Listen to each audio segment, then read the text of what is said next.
Hello and welcome to the How2Exit podcast, where we introduce you to a world of small to medium business acquisitions and mergers. We interview business owners, industry leaders, authors, mentors, and other influencers with the sole intent to share with you what it looks like to buy or sell a business. Let's get rolling.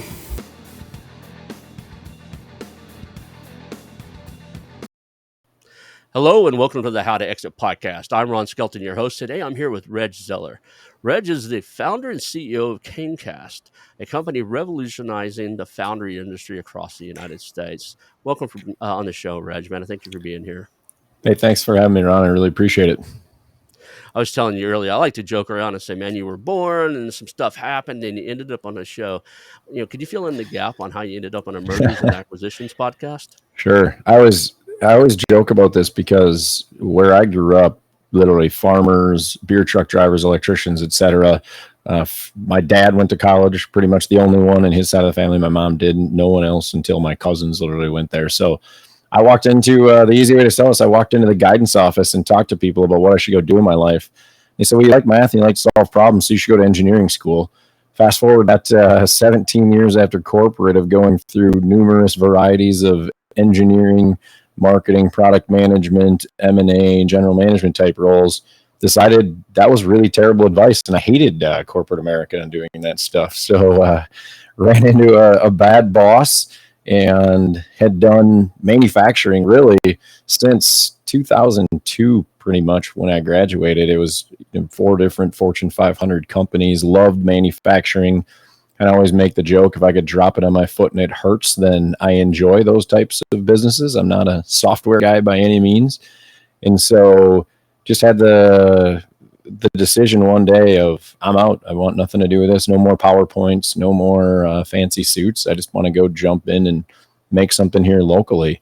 And so from there, I ended up with the worst thing ever. Didn't know what ETA and all the current terms were. Had no idea how to buy a business. Didn't really even know how to spell SBA, much less what it meant. So went out and found a business randomly. First business that I ever actually walked inside of. It was a foundry. Decided to buy that after some due diligence on my part because I had that corporate background in M&A. Kind of understood it. The more I learned it, and literally 4 or 5 months after I decided, or I walked through it, I bought a business. And now 5.5 years later or so, we've bought 6 of them total. We're continuing to roll them up. And our goal is to more or less change the way the small foundry industry is looked at in this country. And once this takes us another probably 4 or 5 years to roll up all these coast to coast, the guy who we hired, now business partner, Josh Schultz, we're just going to take exactly what we're doing on here and go roll up another small industry when we're done after this. But it'll be in manufacturing, that much I can tell you. Awesome. So it's interesting. A lot of the guys that, they decide they want to buy a business, they either have their own funds or they go create a fund. They call themselves search funders, but that process usually on average takes 2 years. And one of the interesting things that happens in the process, and even I am experiencing this, is you get in this, like, I really want to look at this industry, and you start looking at it. Like, I really was on from January until a few weeks ago. I was really into the coffee industry. I was like, I think I'm going to do something to do with coffee. Yeah. And when you start digging into it, there's some international politic issues around coffee, and there's some bad doings inside of the space. And I was like, I just don't know if I want to mess with drama, right? Right.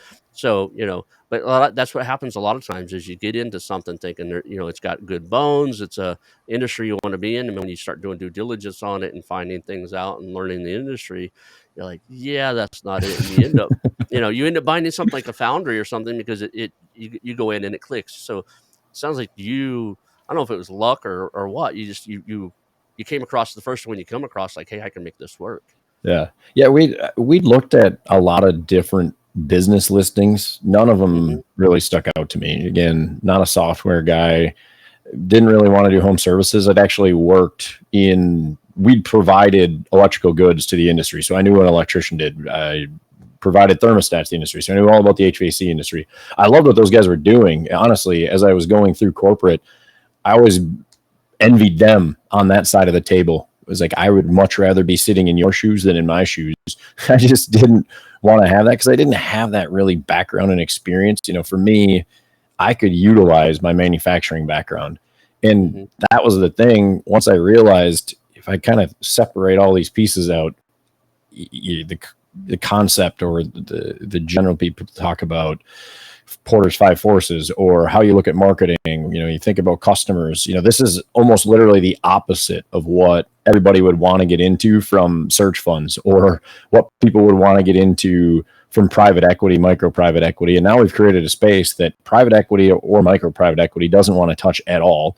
We're much too large for individuals, but yet, the big private equity guys are like, hey, now we're liking what you guys are doing. You want to take some of our money? We'll just pay you. We'll buy what you have, and then we'll move it over. And, you guys can just run this for us. Like 5 years ago, I probably would have taken you up on that offer. But today, we've done the hard work, and now, we're got a little bit of a gap. But yeah, it went from August to 2016. I saw the business in October of 2016, so 2 months later, and we bought it in January 2017. So it went, it went really, really fast. But it was partly stumbled into it. Obviously, there's luck involved in finding that. But once we saw it, it was 6 weeks of a really fast deep dive to understand the entire industry and everything I would use or would have done from a strategy, business development perspective back in corporate to say, hey, I really like this, and I think there can be something here. I didn't think it was going to be a roll up. And, you'd ask me, am I going to buy 20 of these things and have $100 million plus company? Yeah, no way. But if we want to consider I'm a genius, we can definitely look, we can change the way history is written. I'll say, but that'd be a total lie. That's cool. There's something to be said about the private equity model if you think about it, because I had Adam Coffey. That's why I was looking over here. I was looking at my big monitor up there, trying to make sure I didn't butcher the guy's name. But Adam wrote 2 books, Private Equity Playbook and stuff. He was in the heat and air business, and I think it was 5 or 6 acquisitions. So he started it. He was the CEO of it. He got acquired by private equity. They bought like 80% of the company, left him with 20. Yeah. That 20% became worth more than the 80 over time because they kept acquiring and growing. And Right. they did this 5 times. And by the time they sold it the 5th time, it sold for over $1 billion. Yeah, Right. So if you can imagine, crazy. you own 20% of this, 20% of that, and at the end you own, some percentage. I don't know if it's still 20, but Right. of $1 billion exit. And you've done that 5 or 6 times in smaller scale. So there's something to be said about it. Now the trick is, do you work well for others? Right. That's because you a lot of people not so well. Right. So a lot of people think it's sexy because they get a big check right now, but they don't realize they just also got a boss. Right? Yeah, and after 17 years in corporate, I've had plenty of bosses. I'm good with not having to go back to having a boss. Whatever it is, we'll go the other side and be the independent as long as we possibly can. Awesome. Now you've got 6 of them now. Is that right? Yeah. Well, 4 locations, but yeah, we're Minneapolis, Kansas City, Cincinnati, and New Hampshire. And so what we typically do is we'll go find. The easy way, geographically find an area where our customers are based, determine who the best foundry might be in that area, and then buy what we call our beachhead. And then we'll do, 1, 2, 3 little roll-ups around there and tuck everything in. Kind of a classic model there. It's not a hub and spoke. It's really more of a COE model. So we might have, one of our facilities will specialize eventually in doing high volume parts. Another one will specialize in really large parts. Another one will specialize in really complex parts, whatever it might be. And so that allows us, there'll be some overlap in each one of them, but what that allows us to do then is invest where you'd never see those capabilities inside of a small foundry, right? These are $2, $3, $5 million a year type places. You just can't go invest $1.5 million or $2 million. And the biggest thing, this is why I talk to people now, I'm told all the time, you have to stop talking about what you do. And I was like, well, I've been talking about it for long enough and I understand the industry. If anyone wants to go buy these shops, that'll be great because they're one key person away from going bankrupt. And that's the big difference for us and them. You can't go, you're doing $4 million a year in sales. You can't go buy a $2 million piece of equipment like we can. And at the same time, you have to then hire white collar workers. You have to hire, blue collar workers that know that. And, you go buy from a big foundry, they know one tiny slice. And for our guys, what we need in a small foundry, they need to know the entire. So you don't have to have that depth. You need to have the outside vendors or whomever, or at our holding company level, have that expertise. You just can't afford to do it on, the individual piece, which is kind of where we are that nobody else is, and we're continuing to grow. And our purpose will be to stay small in each one of these. So that's really our niche and where we're going to play. And like I told you, the search funder, this is literally what not to buy 101. high capex, you need a lot of money to grow. It's key man risk. Again, it's like every bad thing imaginable. And again, thankfully I didn't know that, or else I probably wouldn't have done this. And, also I'm a little stubborn. Someone tells me the stove is hot, I probably still need to touch it anyway to verify. So I probably wouldn't have listened anyway. So it really wouldn't have mattered. So for those that may not know, I mean, you and I had a previous discussion, and I learned a lot about what foundries do and stuff. Can you give us a 60-second, 2-minute spiel of what a foundry is and what you guys do, what you make? It's really simple, and it's been around for quite literally about 6,000 years. Once we got fire and the ability to find metals that they could melt, more or less, you create, depending on what it is, a negative impression of whatever part you want to build. Sometimes that can be sand, sometimes that can be other metal. And in our case, we have aluminum. So we'll just literally heat up aluminum to 1400 degrees, more or less make it liquid, pour that molten metal into some sort of a negative impression form, let it cool, which is called freezing technically. But once that hardens, break away or pull apart the other pieces of that. And what you have left is now that actual part. And that's literally all we do. And so for us, we make parts for other people for the most part. We have one small business that we're eventually going to grow it substantially, but different story altogether. That is how we, someone comes to us, whether it be on a cocktail napkin or, it can be everywhere from literally some guy had an idea in a bar one night with his buddy and they want to make a product, which that's almost our largest customer right now, insanely enough, to the far end of, the biggest engineering companies in the world, the Siemens, the GEs, the Honeywells, etc. They want to come and say, hey, I have this part that fits in this widget. Can you build it for us? And we'll kind of do everything in between. So how do you see things like 3D printing affecting what you're doing now? So there's let's say there's 3 different elements of 3D printing that impact what we do. The first is, you think the classic and what most people think of as plastic, right? Depending on the typical, we can actually utilize plastic today inside of some of the technologies we have and make prototype parts. So without getting into too many details, you can literally print a plastic part and you can make a form around that out of sand. You pull that plastic part out of the middle, and we can actually make a prototype part within, days for customers. That used to take weeks or months. So we can utilize that. It's not production quality, but it's 95%. It'll get you most of the way there. The second 3D printing is you actually print with sand. So rather than what I just mentioned, you could put a form around it and you form something. This printer, instead of putting down plastic, will actually print your negative impression of your part, but with sand all the way around it. And you pour the molten metal in there, just like a different called green sand technology that we have, and you'll get a production level part. The third, which I think most people would then think of that know the industry and they wonder, is this going to bankrupt us per se, or at least ruin it, would be actually direct metal printing. And for what we do, relatively simple geometry parts, and they're not looking at real complex. I mean, obviously not with aluminum. It's not a complex alloy to begin with. So we are 10, 15, 20 plus years away from when we would actually utilize any of that type of technology. So we are integrating, we already have the 3D printed plastic. We don't have one in-house, but we'll use third-party vendors as needed. We just don't have a lot of customers that have value in this with the 3D printed sand. And the 3D metal, we're paying attention to it. And ultimately for us, it doesn't really change other than instead of us having workers and furnaces and automatic molding machines, we'll just have rows of 3D metal printing. Our customers won't want to go out and buy those things at scale. It won't make sense. And, once they get to that point, you're looking at the one-off, MRO, something breaks in the middle of the jungle.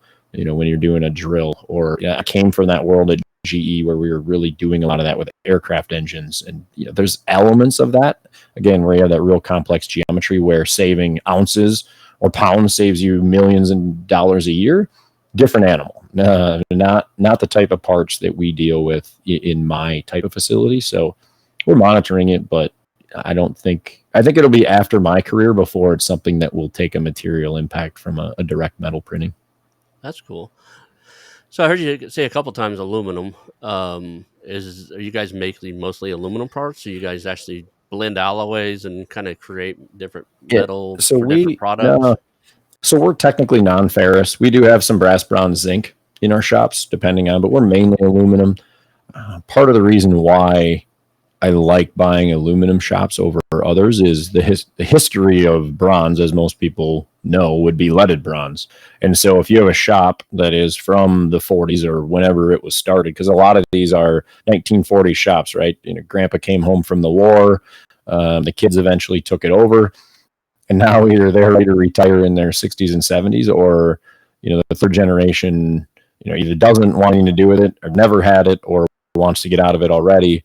And so most of these places, if they started a bronze foundry in 1944, the chances of us eventually finding lead somewhere is a real high probability. And I don't deal with stuff when there's environmental issues. So finding aluminum shops and expanding them into other non-ferrous, because now there's obviously a lot of non-leaded bronze you can use, would be something we'd be interested in. But buying direct, it's a mass limiter to what we have. We bought one shop that has it, and admittedly we got kind of lucky there that they hadn't, it was a shop that was moved in there. It hadn't been there forever, and that's why we were able to get it done. But yeah, typically going to be aluminum, but we'll do other stuff. It's just so similar. The only difference is really it's 3 times heavier and it's 1,000 degrees more to melt. Beyond that, bronze and aluminum aren't really all that different. And I won't get into the metallurgical aspects of the alloy.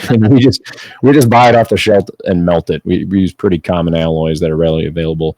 We don't alloy anything ourselves. We don't do exotic metals. Generally speaking, if there's a part where if it fails that a car is going to crash or a plane is going to fall out of the sky or something similar, we don't do those types of parts. We don't want the insurance, and there's a lot of ways to make money. I don't need that on my conscience that somehow we would have messed that up and 200 people died in a plane crash. I'm totally fine without having to worry about that in my life. Well, that's cool. So what's the coolest thing you guys make? If you could decide, or strangest, like what would be something that you guys we make all kinds of crazy stuff. The two that people love to hear about the most, 3. So one, anybody that is a kid, obviously, or when they were a kid in a playground, there's a giant spring. You go, there's a big horse with a giant spring on the bottom and rock back and forth. We're essentially the only domestic manufacturer of those horses anymore. Real interesting aside is we had one of our customers came to us. They had an outside vendor, and so for Pride Fest, they put 4 giant unicorns to the point where adult size humans can ride these things. And so they made these giant black unicorns with dual, instead of a single spring, now there's 2 springs at the bottom. And there's a bunch of people. That's now a thing. Every time anybody goes to New York City, goes past Rock Center, it's inevitable that I'm going to get a picture of somebody riding one of the unicorns we made. But yeah, other things for any of the golfers in the audience, we make a lot of the golf ball washers. So if you're familiar with that, we make deer stands. You kind of name it, so far across the spectrum. But typically, it's either the ball washers or some sort of a playground equipment that everybody likes to talk about. And as soon as people saw that, we used to make the horse, and everybody would want a horse. Well, now these unicorns are 2 or 3 times larger, and now all my friends see it. My niece want one, and all my friends' kids want one, and like, hey, like I don't have the capacity to get the ones that I need to right now, much less start building these things on the side. So anyway, the only person that's getting rank on this is my wife. She thinks she wants one, so maybe we're gonna have to let her have one, but we'll see. It'll be a while. I'm glad I asked. I was curious what the answer would be, but I would have never in a million years decided an adult-sized rideable unicorn would be there. Yeah. I tell you, I don't know what it is. Everybody see these things. And it's an interesting. I love the company. The customer that we have won't use their name for their benefit, but they hand paint everything. So they'll give giant custom playgrounds, and we're able to deliver very fast. So they're able to deliver playgrounds very fast. But they'll come in and they'll literally still have like all those. You can get the general like generic painted ones, but then there's other people that want custom painted. They literally have an artist. They hand paint these things. So this one it's all black. It's got a big gold chain. It's got the spike or the fancy horn, and then a rainbow tail. So it is a big draw for a lot of folks. They really love it. Hey Mario, when we edit this and make it live, I want you to find a picture of that and put it in here. I want to see it. So We'll absolutely find one for you. Mariel's my production rock star. So we'll have to Yeah, find a photo of that thing, put it in here I because love it. I love I asked an off the wall question at the last one I did, and that was the funnest part of the podcast. So Yeah, usually my podcasts are just business, business, business. So I've been yeah, getting into what's the coolest thing you've done. So let's talk about your strategy. You're it looks like you've been doing like 1 to 2 a year. So yeah. or is that your kind of your path? You're gonna stick at that or? Yeah, right now, without getting into too many details, we're in the middle of negotiations, or about to be, for something that is, I wouldn't say it's outside of what we do, but Mhm. it's something that pushes the boundaries of what we do. And so that one might be where we'd take down one in a year, just because the size and complexity, and there'd be a lot of other pieces around it. But generally speaking, we're now at the place where we're negotiating with a few different bankers talking about traditional financing. And so that's obviously a game changer. When someone, up until now, we started with an SBA. As we were continuing on, it became we self-financed a few of them. More or less, it was like, cut us a check for the real estate and the asset, 80% of that, and we'll cover the rest in cash.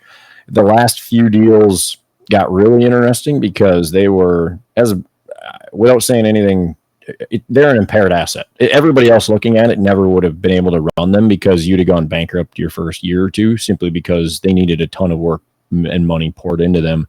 But those are the kind we like, because you think right now, I mean, we have a few folks that have already talked to us kind of in that 7 to 10 exit type multiple.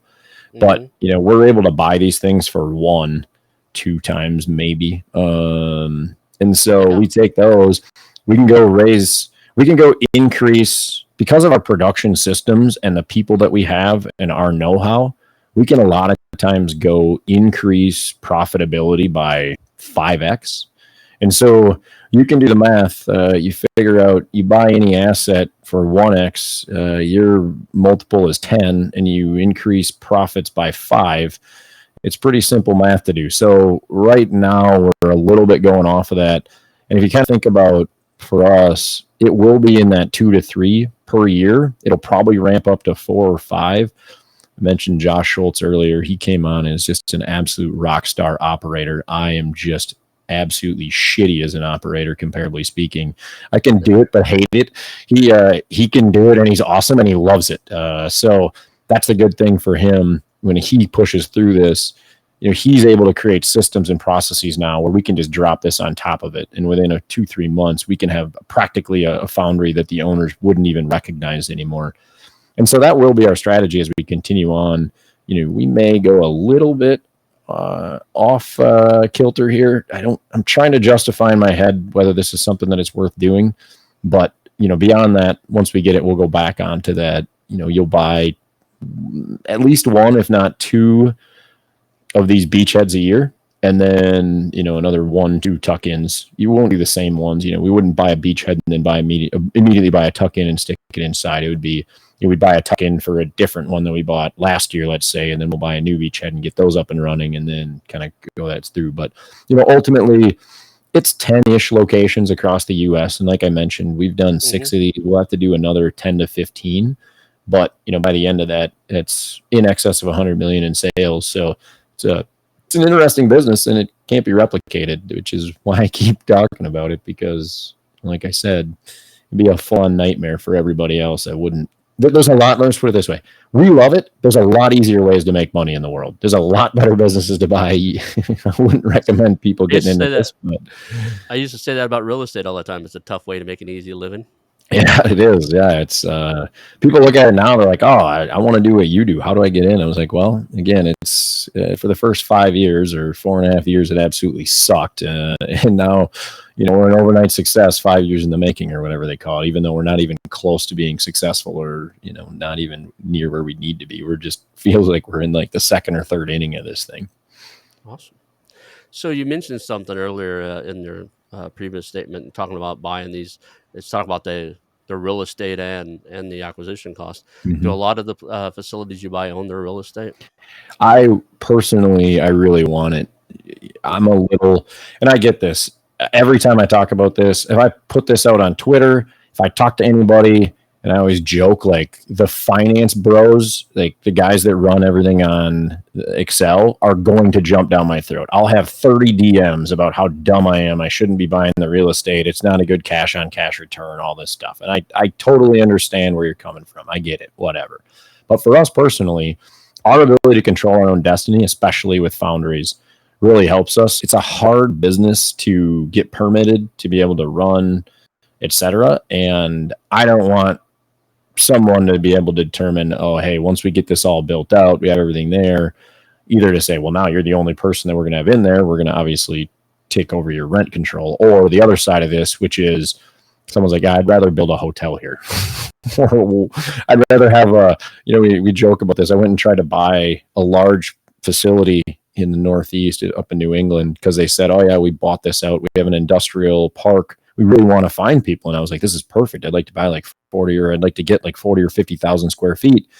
And they asked what I did. And they're like, yeah, we weren't thinking that kind of industrial. We were more thinking kind of like coffee roasters and breweries. I was like, okay, that's right. Not the world of us. So anyway, once we get there, yeah, as long as there's not there's not some sort of environmental issue with real estate, I really want to buy it. Wow. So for us, once we get into it, that's great. And then ultimately, this is what I tell a lot of other people that are doing this.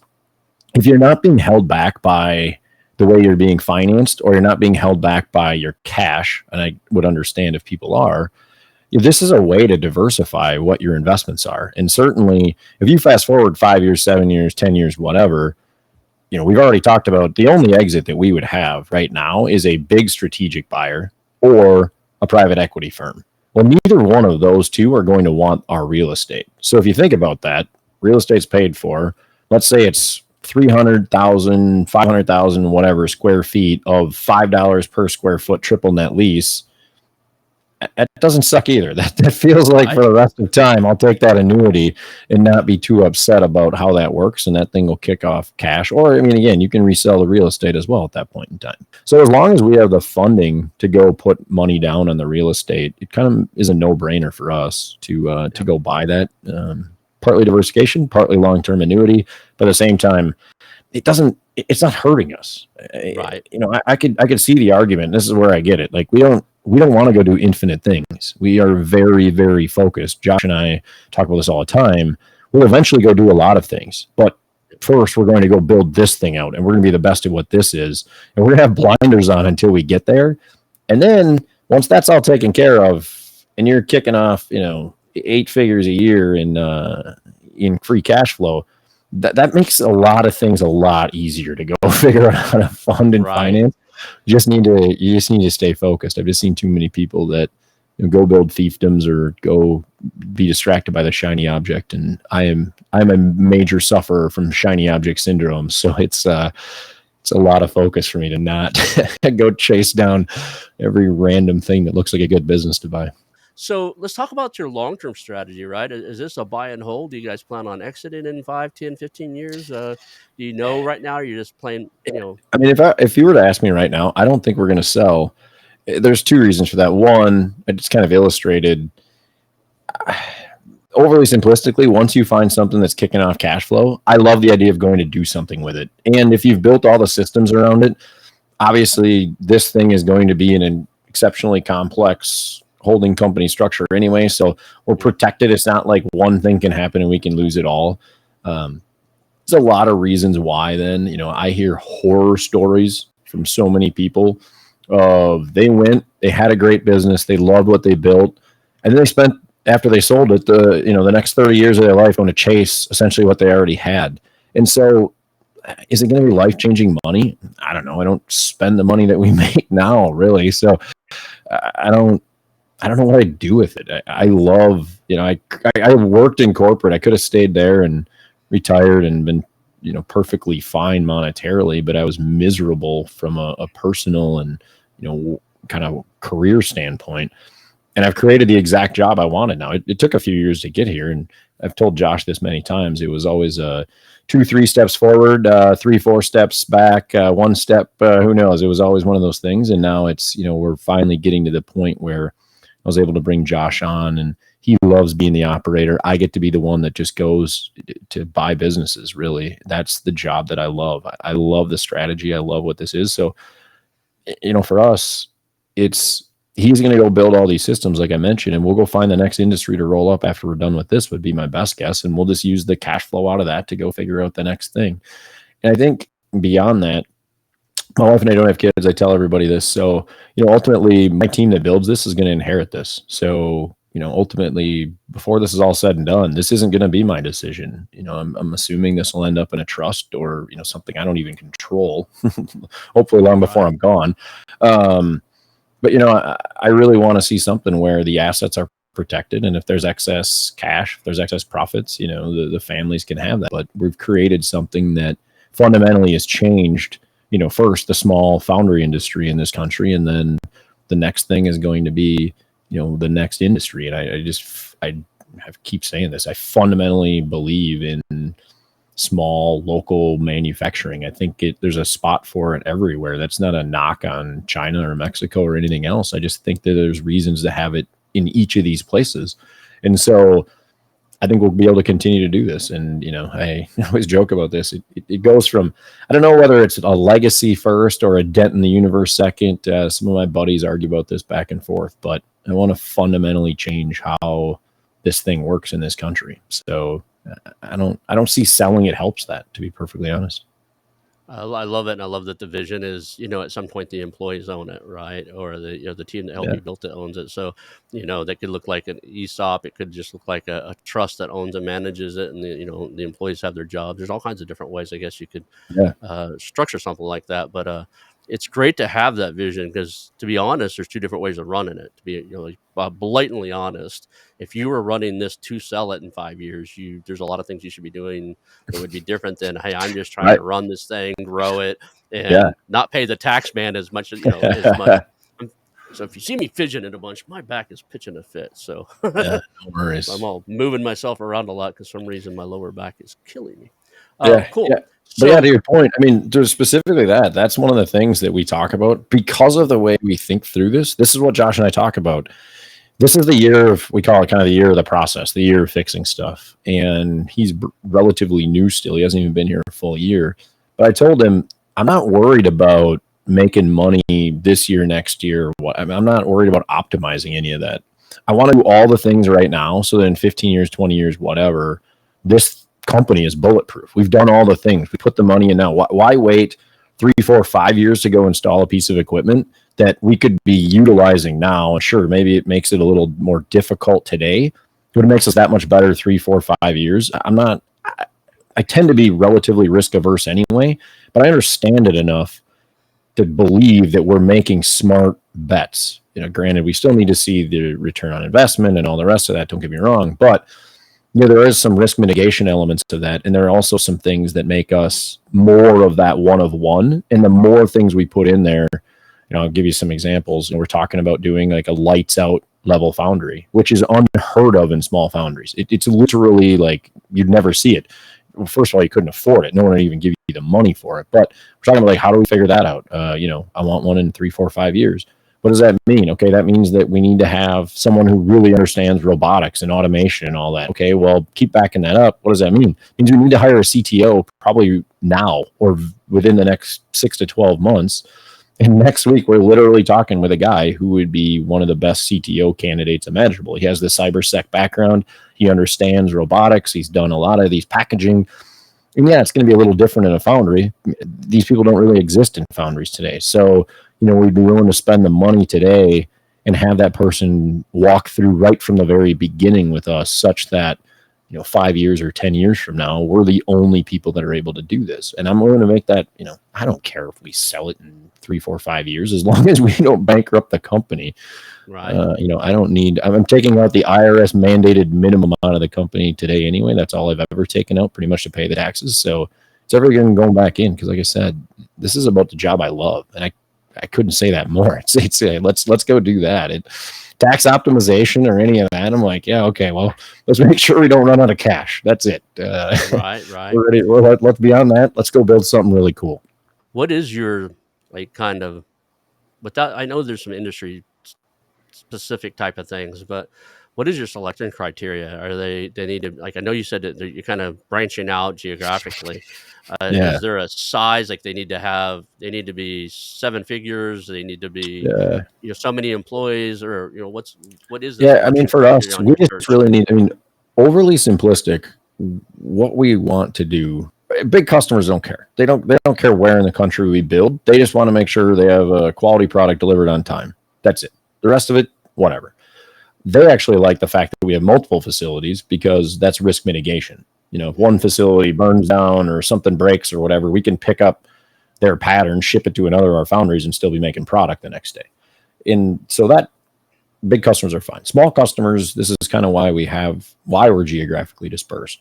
You grow bigger, you grow bigger and bigger and bigger, you chase bigger and bigger work. And so the reason why we're buying these things that we can cash flow relatively quickly is that we're not we don't have to have the problem with the chasing the bigger work. We can still stay small. So when these small customers, they want to get up in the morning, get their kids to school, drive up, shake hands, see their product being poured, go have lunch and a beer, and be back in time for dinner. And in order to do it, you need to be within roughly 4 hours of somebody, more or less. Right. So every 500 miles, you think about 200, 250 miles kind of as your 4-hour type timeline. We just have giant 500-mile concentric circles all over the country. We just have them. We look anytime in a big geographic or a big population area that we know where this industry is located. We go find the best foundry in those areas. We know them in every single one. We've already contacted and talked with all those different places. So, if someone was like, hey, here's a $50 million, I could go execute this as fast as Josh could integrate them. He would kill me right now, but that's a different story. But yeah, so from a standpoint of then how we look beyond that, there is, the first time I did this, I tell this story because in my mind, this is a fundamental difference between roll-ups and holding companies. For us, you give me if I know what your real estate is, you give me 5 numbers and call it 15 minutes, I'll tell you how much that foundry will make under us. I'll tell you how much we'll be willing to pay for you if we're willing to pay for you. That's it. Granted, you have to obviously go through the diligence and verify, but in reality, what an existing foundry does means almost nothing to us. It's really, does it have the bones? Does it have whatever we're going to need? Because like I said before, we know how we're going to eventually need to lay it out. We know what we're going to need for a size. We know what the building needs to be. We know, what the area needs to be. Everything about that, we've dialed that in because we've bought so many of these things. And quite candidly, because the third one I bought was a giant mess and I screwed up so many things, it's made me a far superior buyer to really understand what I did wrong and what I need to look for and how I can't make that same mistake again.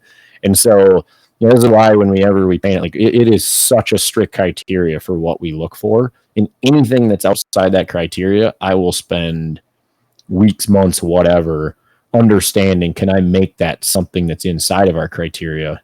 Or, it's really simple. Is it, yep, this is right down the middle. This is exactly what we want. We're going to buy this. This isn't going to be really much of a question. So it's, we have our own criteria. Obviously, that's industry. It wouldn't really matter to talk about it on the podcast, but we kind of know exactly. And people are kind of shocked to know. They're like, so it takes you longer to literally get through security than it does for you to figure out once you land in that area, whether you could buy that foundry. I'm like, yep, pretty much. That's where we are at this point in time. That's cool. Is there just anything that's like an absolute red flag? Environmental. Environmental. Like if you got lead in the facility, if you've used lead in the past, if you have anything, whatever it might be. Yeah. And there's a lot of issues. There's part of that, right? I want I joke, I want to be a founderman. I don't want to be doing site cleanups. I don't need that headache. And partly because the first people that we bought it from, it's a long story. It wasn't even a foundry they owned. It was a business that they inherited through a family. They had $1 million environmental cleanup, and it distracted them for 18 to 24 months, almost bankrupted the company. I mean, you name it, all these problems. And that's absolutely not what I want. Like, and so that's the only true red flag, like without even a question. The other one would be is, can we not make the real estate make what we want? And this is where I keep coming back. This is one of my biggest learnings is we know specifically the way a building needs to be. And I'm talking like shape, height, layout, configure, like all this stuff. And if it doesn't meet that, or I can't build it to meet that, we just can't do it.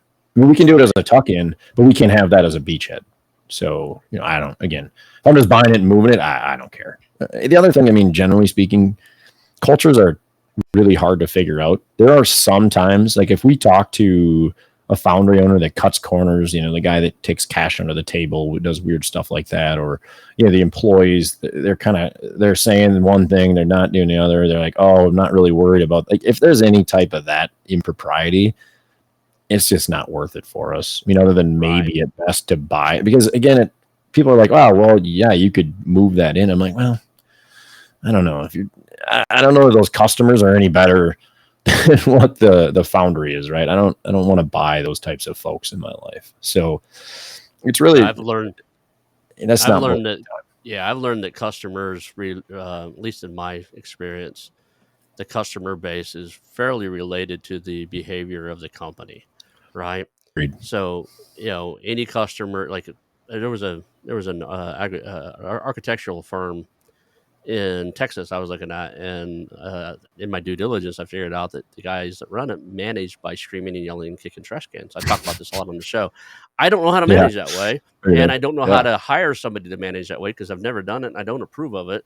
And so the culture just turned me off, and I just wasn't interested. And then I started looking at some of the customers, and their customers are accustomed to have to scream and yell and make things happen. Yeah. Right. Because who else would tolerate being around that all the time? And so, you attract kind of how you run. And 100%. So I can see where if you've got a culture problem, you probably, you hear acquisition entrepreneurs, I'll acquire it just for their customer base. Yeah. Like, you got to be careful, because if it's really bad company and if you think about it, if a company's got really bad reviews and that they're just poor service and customer service, the customers are hanging around for that. Are either, bottom scrapers just wanting for the cheapest price and don't care, or there's something else going on there. So it's, at least if you're going to do your due diligence on buying a company just for the customer base, probably better do the due diligence on the customer base and make sure they're ones you want. Yeah, it's always funny when people hear we had one of our biggest customers. We actually fired within the first 18 months. Yeah, probably a little less than that, actually, more like 12, 13 months of the business we bought, the first one, just because he would come in, and his idea of getting things is he would yell and scream at my employees. And, he had a guy that he normally worked with, and that's how they went back and forth in the company. And that employee was no longer there. And that guy came in and started yelling at our people. And I was just like, hey, but guess what? We're not building your current parts. We're not building anything, as a matter of fact. Like, you can come and get whatever you have, whatever we have, but you can go find yourself another place, because I warned you once, and this is it. I didn't leave corporate to deal with assholes. Like, I dealt with plenty there. I'm not coming to do it here. And you know what? Happily, I had to put up with that in corporate. I don't have to put up with it here, because it's my money. So as long as I can pay the bank, here, gift wrap you and send you to a different supplier, I'm not interested. I'm extremely direct and often get accused of being an asshole. So somebody says, "Hey, so-and-so told me to call you, but they warned me a little bit. You could be a little bit like," and I just say an asshole. It's like, did he tell you any of my other flaws? I was like, yeah, well, like, no, that's all he said. I was like, well, he's kind of blindsided and he doesn't know all the other flaws. And, I joke around about it, but I also joke around, like, I have an asshole quota, right? Yeah. 1%, one per acquisition. And unfortunately I sit in that seat. I just don't deal with it either. But I'm not. I'm about the nicest guy on the planet. But I just say what's on my mind. I tell you what I'm thinking. A lot of people just can't consume that very well. Yeah, right? That's totally acceptable. I can deal with that. That I'm not worried about. I've told It's more the than one yelling person and screaming. It's the threats. It's the you at any reason. I don't mean just a threat like physically, but you're like you're an employee. Oh, they threatened to quit over money. I'm like, there's the door. Like, I don't care. Yeah. It's not. No one's bigger than the company, and you're ruining culture, and you will not hold my company hostage at the end of a gun. It just isn't going to happen. So get the hell out of my place. I mean, it's just been a fundamental. I'll give you one chance, pretty much. Like, okay, everybody has a bad day, something happens, but if it happens twice, nope, bye bye.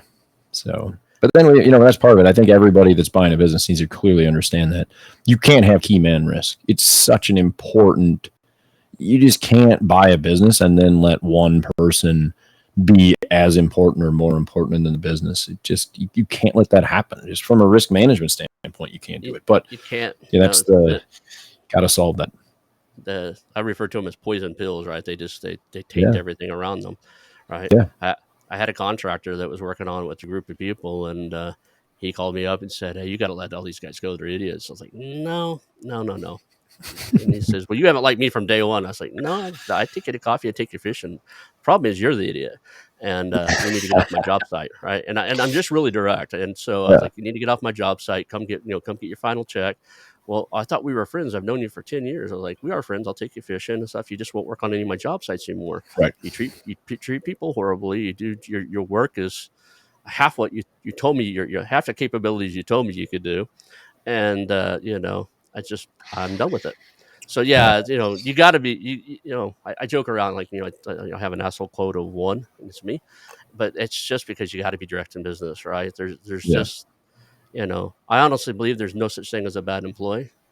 Just some people should be better employees flipping burgers for McDonald's than they are for me, right?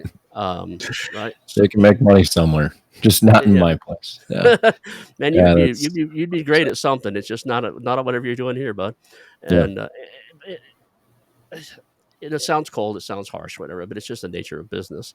And a lot of times, if I know what they're good at, I'll actually hook them up. I'll like, hey, I got a guy over here that I think he would be a great, you know, you nitpick everything. I think you'd be great at QA. I think you should go over here and be, do quality assurance, and I think that would be your forte. Yeah. But that's you're not helping me out any here.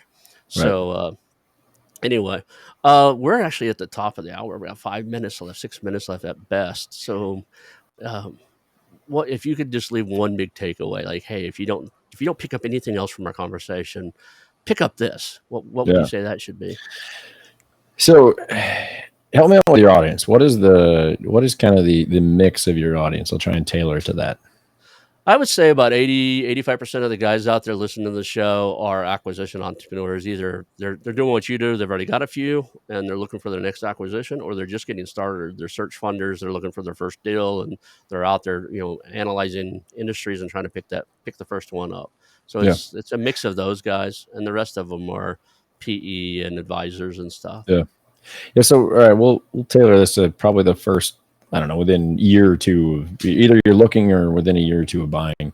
The number one piece of advice that I could possibly give is that you have to find a peer group. You have to find a group of owners around you.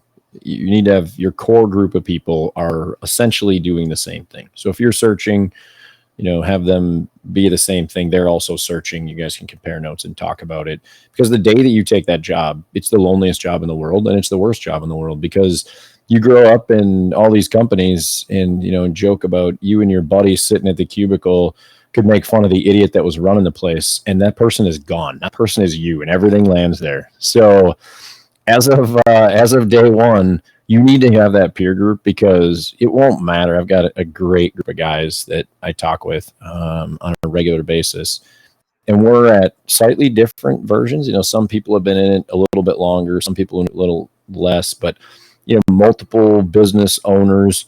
And it doesn't matter. Like, there's guys in there that are plumbers, HVAC guys. There's guys that are almost pure investors. They have like holding companies that buy random businesses, cabinet makers. I mean, kind of everything in between. And 80-90+% of what we talk about is identical, whether it's in a foundry or whether it's in a plumbing company. But that peer group is so important for everybody to have. That'd be the number one piece of advice I give anybody. And then a corollary to what you need with that is that you need to have somebody who is kind of 2 or 3 years maybe 5 years at most in front of you. And then you need to have somebody that's like 20 years. And it doesn't have to be a lot of people, but if you're brand new, having someone like myself that's gone through all the ups and downs of 5.5 years, I can tell you your first 18 months are going to suck. At some point in time, you're going to be in the fetal position on the bathroom floor on Wednesday at 2 a.m. I know that because almost everybody, yeah, like, oh my God, I just burned up, how many millions of dollars on a personal guarantee of my wife and I's money, because I've been there. And almost every one of the guys that I know have been there. And once you know that's not that abnormal, that helps a lot. And then there's the person, that's 20 years out that has seen everything. They may have sold their business or they've gone through that entire process. But having that kind of core group of, it doesn't matter, 2, 3, we've got like a dozen. Then there's another group that's a few years. Yeah, everybody owner, CEO type. I think that's the number one thing you have to do. Because if you don't, it's going to be the most miserable experience, because your friends won't understand, your spouse won't understand, and you can't bring that home. You can't bring that into all your relationships all the time. There's just so much stress and pressure, especially the first 18 to 24 months, that you need to have other people to talk about that have a frame of reference and get it. And, at the same time, you're not going to ruin all your other relationships in the process when you want to talk about how your working capital is crushing you because your business is growing and accounts receivable. And they'll be like, yeah, cool, man. I was just wanting to talk about the football team this week. I get you. So you need to have a place to get that out. Right. So how, if myself or the audience could do anything for you, what would it be? Like, what's the one big ask you got out there? I would say, generally speaking, if you find a diamond in the rough foundry, send them my way, aluminum foundry. But I think I've talked to most of those. So honestly, the biggest thing, beyond saying you find some folks, send them my way, is if there's anything I can do to help. I've had so many people that have helped me over the years. I just want to give back as much as anything. We're at this point where it's not about the money, it's more about the legacy. And for me, we got our foot in this space, and I think there's amazing resources. Your podcast, Ron, the Twitter feeds, all the different groups, etc. It's incredible. But getting in there and finding somebody, like I mentioned, that 2, 3, 5 years in front of you. DMs are always open on Twitter. Hit me up at Reg Zeller. There's a big group of people, and if I can't help, I probably know somebody that can. So that'd probably be my biggest ask, because that's what we really want to do, is go help people transition from, if not everybody should be a number one, not everybody should own a business, but if you should, I certainly will do everything I can to help people get across that line. Awesome, man. It's been great having you on the show. We are out of time, so we're going to have to end the show, but hang out for a few seconds afterwards. I do appreciate being here. It's been fun. I learned some stuff. Thank you, sir. You make giant aluminum unicorns I could ride. I'm a big boy. I don't know if I get on it, but that's still cool. Well, you can, believe me. We've seen, you'll be fine. If I ever go to New York, I'll send you a picture with me on your unicorn. I can't wait. Mira will love you with that. All right. Thanks, Ron. I appreciate it. All right. You have a great day. Thank you, too. Hey, it's your host, Ronald Skelton. I want to thank you personally for watching the show today and invite you to call our new hotline, 918-641-4150. That's 918-641-4150. Call us and tell us about our show, ask questions, suggested guests, or even tell me about a business you have for sale, and we'll reach back out to you. Again, that number is 918-641-4150. Call our hotline and leave us some information. Thank you. The Investors and Entrepreneurs Professional Mastermind. The Investors and Entrepreneurs Professional Mastermind combines the traditional peer-to-peer mastermind introduced first in Napoleon Hill's famous book, Think and Grow Rich, with accountability partnering, where your peers help you ensure that you set goals, take actions, and get results. If you want to scale, blow past roadblocks, and achieve success faster than you might think is possible, I suggest you take a visit over to TIEPM.com. That's TIEPM.com and check out the Investors and Entrepreneurs Professional Mastermind.